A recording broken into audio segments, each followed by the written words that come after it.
materi yang akan saya sampaikan, karena materi yang akan saya sampaikan yaitu tentang prinsip ya pembelajaran mendalam. Kita perlu mengetahui dulu latar belakangnya, ya kenapa sampai diadakan pembelajaran mendalam itu buat kita semua. Yang pertama yaitu latar belakangnya pembelajaran mendalam ini, yaitu pembelajaran mendalam merupakan pendekatan yang memuliakan, garis bawahi, ya, dengan menekankan pada ciptaan suasana belajar dan proses pembelajaran berkesedaran, bermakna dan menggembirakan melalui olah pikir, olah hati, olah rasa, dan olahraga secara holistik dan terpadu. Lalu tujuan, kita masuk ke tujuan, ya. Tujuan dari pembelajaran mendalam ini adalah untuk memahami sini apa sih maksudnya pembelajaran mendalam yang memuliakan. Ya. Ini dalam penerapan ya pembelajaran PM semua pihak terlibat saling menghargai dan menghormati dengan mempertimbangkan potensi, martabat dan nilai-nilai kemanusiaan pembelajaran mendalam. Seperti yang saya katakan tadi, yang pertama yaitu berkesedaran, yang kedua bermakna, dan yang ketiga ini menggembirakan. Sehingga nanti kita akan masuk ya ke olah pikirnya, olah hatinya, olahraganya, olah rasa dan olahraga. Ini akan terwujud nanti profil ya lulusan yang 8 dimensi itu. Ya, oke? Nah ini 8 dimensi lulusan yang kenegaraan, kreativitas, bernalar kritis, kolaborasi, kemandirian, kesehatan, dan komunikasi. Nah, di dalam prinsip pembelajaran ya, yang ketiga yaitu prinsip pembelajaran.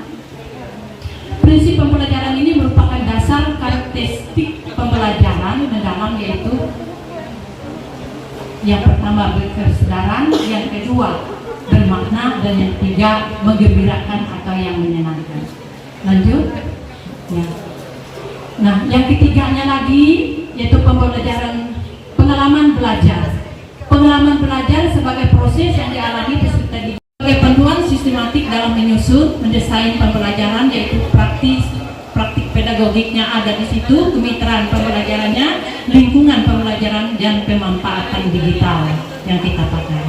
Nah, dari keempat tadi yang 8 dimensi, selanjutnya yang ketiga ini lagi pengalaman belajar, ini selanjutnya tadi yang kerangka.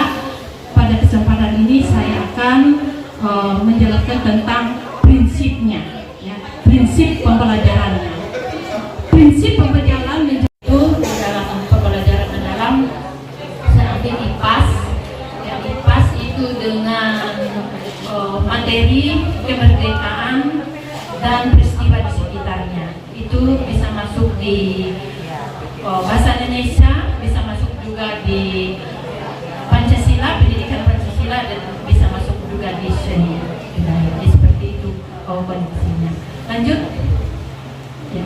Sekarang yang ketiga yaitu prinsip pembelajaran mendalam yang menggembirakan.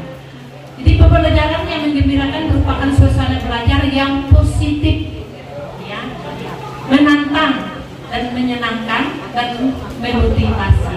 Rasa senang dalam belajar membantu peserta didik ya terhubung secara emosional sehingga lebih mudah memahami, mengingat, dan menerapkan pengetahuan.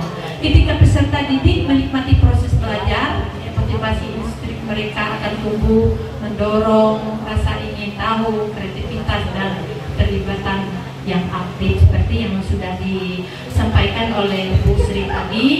Itu ada hubungannya dengan pola pikir kita yang bertumbuh, apakah tetap atau bertumbuh. Nah, seperti itu. Di sini juga mungkin Bapak Ibu di sini ya, saya masih pakai PowerPoint yang lama. Tapi paling tidak ya saya ada kemauan dan ada semangat. Itu yang membuat saya contoh.